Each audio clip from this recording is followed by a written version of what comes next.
तो चलिए the alchemist का भाग 1 शुरू करते हैं। भाग 1, परिचय और आरंभिक अध्याय। 1, परिचय। The alchemist the alchemist Paulo Coelho द्वारा लिखी गई एक अद्भुत दार्शनिक और प्रेरणादायक कहानी है। ये सिर्फ एक उपन्यास नहीं, बल्कि जीवन के उद्देश्य, सपनों और आत्मखोज की एक आध्यात्मिक यात्रा है। 1988 में प्रकाशित हुई यह किताब आज दुनिया की सबसे ज्यादा पढ़ी जाने वाली और अनुदित किताबों में से एक है। इसकी लोकप्रियता का कारण है इसका सरल लेकिन गहरा संदेश, अपने सपनों का पीछा करो और ब्रह्मांड तुम्हारी मदद करेगा। कहानी का नायक है सैंटियागो, एक एंडालुसी चरवाहा जिसकी जिंदगी देखने में साधारण है, लेकिन उसके भीतर एक बेचैनी है अपने जीवन का असली मकसद खोजने की। ये बेचैनी ही उसे एक ऐसी यात्रा पर ले जाती है जो केवल भौगोलिक नहीं बल्कि आध्यात्मिक और मानसिक परिवर्तन की यात्रा भी है। 2, अध्याय 1, सैंटियागो और सपना। सैंटियागो एक युवा चरवाहा है जो स्पेन के एंडालुसिया इलाके में घूम घूम कर अपनी भेड़ों के झुंड के साथ जीवन बिताता है। उसे स्वतंत्रता पसंद है, खुले आसमान के नीचे सोना, नए गांव और लोग देखना और भेड़ों के साथ समय बिताना। लेकिन उसकी जिंदगी में एक अजीब सा मोड़ आता है जब वह 2 बार एक ही सपना देखता है। सपने में वह एक बच्चे को देखता है जो उससे कहता है कि मिस्र के पिरामिडों में एक खजाना छिपा है। सपना बार बार आने पर सैंटियागो उलझन में पड़ जाता है। वह इस सपने का मतलब जानने के लिए एक जिप्सी भविष्यवक्ता के पास जाता है। जिप्सी महिला उससे कहती है, ग्रेटर देन, अगर तुम सच में खजाना पाना चाहते हो तो पिरामिडों की ओर जाओ। ग्रेटर देन वह कोई ठोस जवाब नहीं देती, लेकिन उसकी बात सैंटियागो के दिल में कहीं उतर जाती है।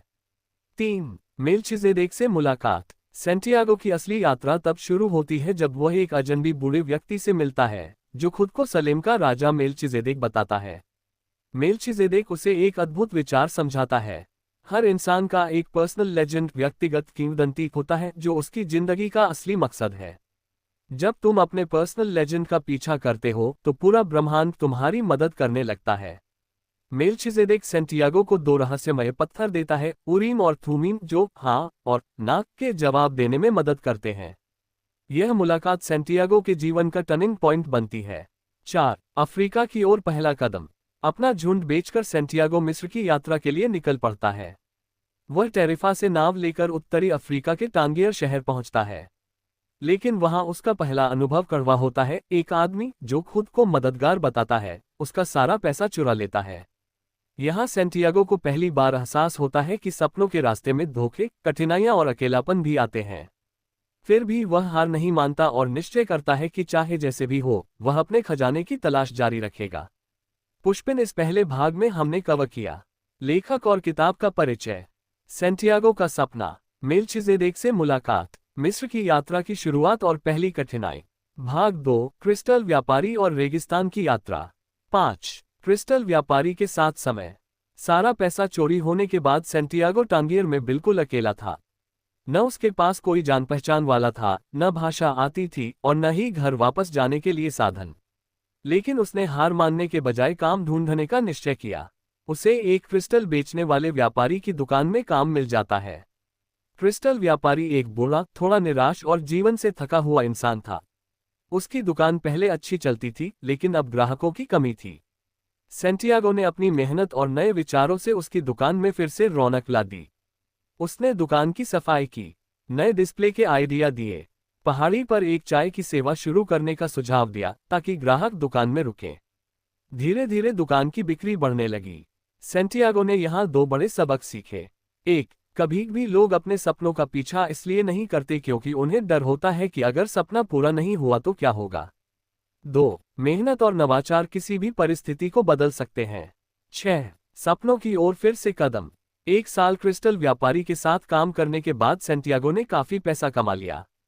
अब उसके पास इतना था कि वह या तो स्पेन लौटकर भेड़ों का झुंड खरीद सकता था या मिस्र की यात्रा जारी रख सकता था। उसने अपने दिल की सुनी और खजाने की खोज में आगे बढ़ने का फैसला किया।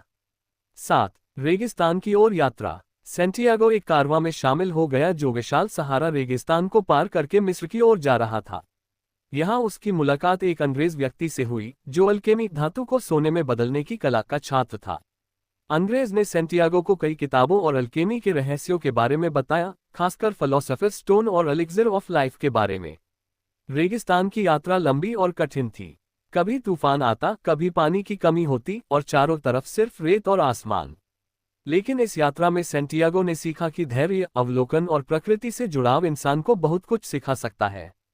8. ओएसिस और फातिमा से मुलाकात। रेगिस्तान में युद्ध की आशंका के कारण कारवां ने ओएसिस में रुकने का फैसला किया। यही सैंटियागो की मुलाकात फातिमा से हुई, एक सुंदर, शांत और गहरी आंखों वाली रेगिस्तानी लड़की। पहली ही नज़र में सैंटियागो को महसूस हुआ कि वह उससे प्यार कर बैठा है। फातिमा ने भी सैंटियागो के दिल की सच्चाई को महसूस किया, लेकिन सैंटियागो जानता था कि उसकी यात्रा अभी पूरी नहीं हुई है। फातिमा ने उसे कहा, ग्रेटर देन, अगर तुम सच में मुझसे प्यार करते हो तो अपने सपने पूरे करो। सच्चा प्यार कभी तुम्हें तुम्हारे मकसद से दूर नहीं करता। पुष्पिन। इस भाग के मुख्य सबक। कठिन परिस्थितियों में हार मानने के बजाय अवसर ढूंढना। सपनों का पीछा करने के लिए त्याग करना पड़ता है। सच्चा प्यार आपको रोकता नहीं बल्कि प्रेरित करता है। धैर्य और सीखने की चाह से रास्ता साफ होता है। भाग 3, अल्केमिस्ट की शिक्षा और आध्यात्मिक यात्रा। 9. युद्ध का खतरा और पहला संकेत। ओएसिस में रहते हुए सैंटियागो ने एक अजीब सपना देखा। उसने देखा कि एक बाज आसमान में गोल गोल घूम रहा है और फिर अचानक हमला करता है। इस सपने को उसने एक संकेत, ओमन के रूप में लिया और समझा कि यह पास के कबीले के युद्ध का इशारा है। सैंटियागो ने यह बात ओएसिस के मुखिया तक पहुंचाई। उसकी भविष्यवाणी सही साबित हुई, जिससे सबने उसकी बुद्धिमानी और संकेतों को समझने की क्षमता की सराहना की। यही उसकी मुलाकात अल्केमिस्ट से हुई, एक रहस्यमयी, ज्ञानी और शक्तिशाली व्यक्ति जो धातुओं को सोने में बदलने और जीवन के रहस्यों को समझने में माहिर था। 10. अल्केमिस्ट के साथ यात्रा। अल्केमिस्ट ने सैंटियागो को बताया कि वह उसकी प्रतीक्षा कर रहा था, क्योंकि यह उसकी पर्सनल लेजेंड को पूरा करने का हिस्सा था। दोनों ने रेगिस्तान की ओर यात्रा शुरू की, जहां अल्केमिस्ट ने सैंटियागो को कई आध्यात्मिक सबक दिए। दिल की सुनो, तुम्हारा दिल जानता है कि तुम्हें कहां जाना है। अगर तुम अपने दिल की आवाज को सुनना सीख जाओ तो ब्रह्मांड तुम्हें रास्ता दिखा देगा। डर सबसे बड़ा दुश्मन है। असफलता का डर इंसान को आगे बढ़ने से रोकता है, जबकि असफलता से सीखकर इंसान और मजबूत बनता है। प्रकृति से संवाद। रेगिस्तान की रेत, हवा और सूरज सब में एक ही आत्मा है। अगर तुम प्रकृति को समझ लो तो तुम्हें अपने और दुनिया के रहस्य मिल जाएंगे। 11. पकड़े जाना और साहस की परीक्षा।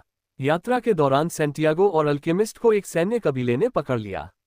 उन्हें लगा कि ये दोनों जासूस हैं।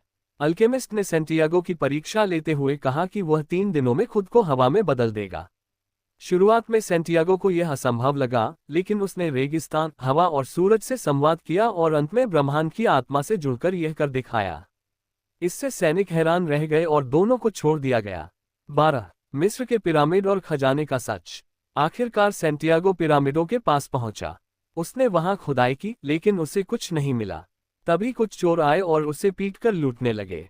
बातचीत में एक चोर ने बताया कि उसने भी एक बार सपना देखा था कि स्पेन में एक पुराने चर्च के नीचे खजाना छिपा है, लेकिन उसने उसे नजरअंदाज कर दिया। सैंटियागो को अचानक एहसास हुआ कि खजाना वही है जहां से उसकी यात्रा शुरू हुई थी, उसके अपने गांव के चर्च में, जहां वह पहले भेड़ों के साथ सोया करता था। वह वापस स्पेन लौटा और चर्च के नीचे खुदाई की। वहां उसे सचमुच सोने और जवाहरात का खजाना मिला। अब उसे समझ आ गया था कि असली यात्रा खजाने तक पहुंचने के लिए नहीं, बल्कि खुद को पहचानने और अपनी पर्सनल लेजेंड को पूरा करने के लिए थी। पुष्पिन। इस भाग के मुख्य सबक। संकेत। ओमन्स जीवन में दिशा देते हैं। डर केवल एक भ्रम है, असली ताकत विश्वास में है। सच्चा खजाना कभी भी हमारी शुरुआत में ही छिपा होता है। यात्रा का असली उद्देश्य बाहरी नहीं बल्कि आंतरिक परिवर्तन है। भाग 4, पात्र, विषय, प्रतीक और निष्कर्ष। 13, मुख्य पात्रों का विश्लेषण। 1, सैंटियागो, एक युवा अंडालूसी चरवाहा जो साधारण जीवन जी रहा था लेकिन अपने भीतर एक बेचैनी महसूस करता था। उसका सबसे बड़ा गुण है जिज्ञासा और साहस, चाहे पैसे चोरी हो, भाषा की बाधा हो या रेगिस्तान की कठिनाइयां, वह अपने सपनों का पीछा नहीं छोड़ता। उसकी यात्रा दिखाती है कि सच्ची जीत केवल बाहरी खजाना पाने में नहीं, बल्कि खुद को पहचानने में है। 2, अल्केमिस्ट, एक रहस्यमयी और ज्ञानी व्यक्ति जो रेगिस्तान में रहता है। वह सैंटियागो का गुरु बनकर उसे आध्यात्मिक और व्यावहारिक दोनों प्रकार की शिक्षा देता है। उसका सबसे बड़ा संदेश, जब तुम किसी चीज को पूरे दिल से चाहते हो तो ब्रह्मांड तुम्हारी मदद करता है। 3, फातिमा, ओएसिस की एक सुंदर और सच्ची लड़की जो सैंटियागो से प्यार करती है। उसका चरित्र दिखाता है कि सच्चा प्यार स्वार्थी नहीं होता, बल्कि प्रियजन को उसके सपनों की ओर बढ़ने के लिए प्रेरित करता है। 4, मेलचिसेदेक, सलेम का राजा, जो सैंटियागो को उसकी पर्सनल लेजेंड के बारे में बताता है। उसका किरदार जीवन में मार्गदर्शक मेंटर की भूमिका को दर्शाता है। 5. क्रिस्टल व्यापारी, एक निराश और डर से भरा इंसान जो अपने सपनों का पीछा नहीं करता। उसका चरित्र एक चेतावनी है, अगर आप डर में जीते हैं तो सपने कभी सच नहीं होंगे। 14. मुख्य विषय थीम्स। 1. पर्सनल लेजेंड, हर इंसान का जीवन में एक मकसद होता है और जब वह उस मकसद का पीछा करता है तो पूरी दुनिया उसकी मदद करती है। 2. सपनों का पीछा करना, किताब दिखाती है कि सपनों को पाने का रास्ता कठिन होता है, लेकिन हर चुनौती हमें मजबूत बनाती है। 3. डर बनाम विश्वास, डर हमें रोकता है जबकि विश्वास हमें आगे बढ़ाता है।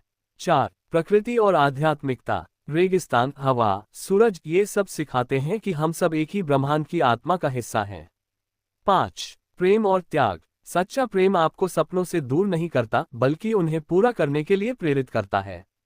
15. प्रतीकात्मकता, सिंबलिज्म, प्रतीक, अर्थ, पूर्णविराम पूर्णविराम पूर्णविराम, खजाना, असली उद्देश्य और आत्मखोज, रेगिस्तान, कठिनाइयां और धैर्य, ओएसिस, शांति और आश्रय, अल्केमी, आत्मपरिवर्तन और विकास, उरीम और थुमीम, सही निर्णय लेने की शक्ति, हवा और सूरज, प्रकृति की एकता और ज्ञान। 16. निष्कर्ष, कंक्लूजन, द अल्केमिस्ट सिर्फ एक कहानी नहीं है बल्कि एक जीवन दर्शन है। ये हमें सिखाती है कि अपने सपनों पर विश्वास करो, डर को पीछे छोड़ो, जीवन के संकेतों को पहचानो। असली खजाना अक्सर हमारे भीतर ही छिपा होता है। सैंटियागो की यात्रा हमें याद दिलाती है कि मंजिल से ज्यादा महत्वपूर्ण है वह रास्ता जो हमें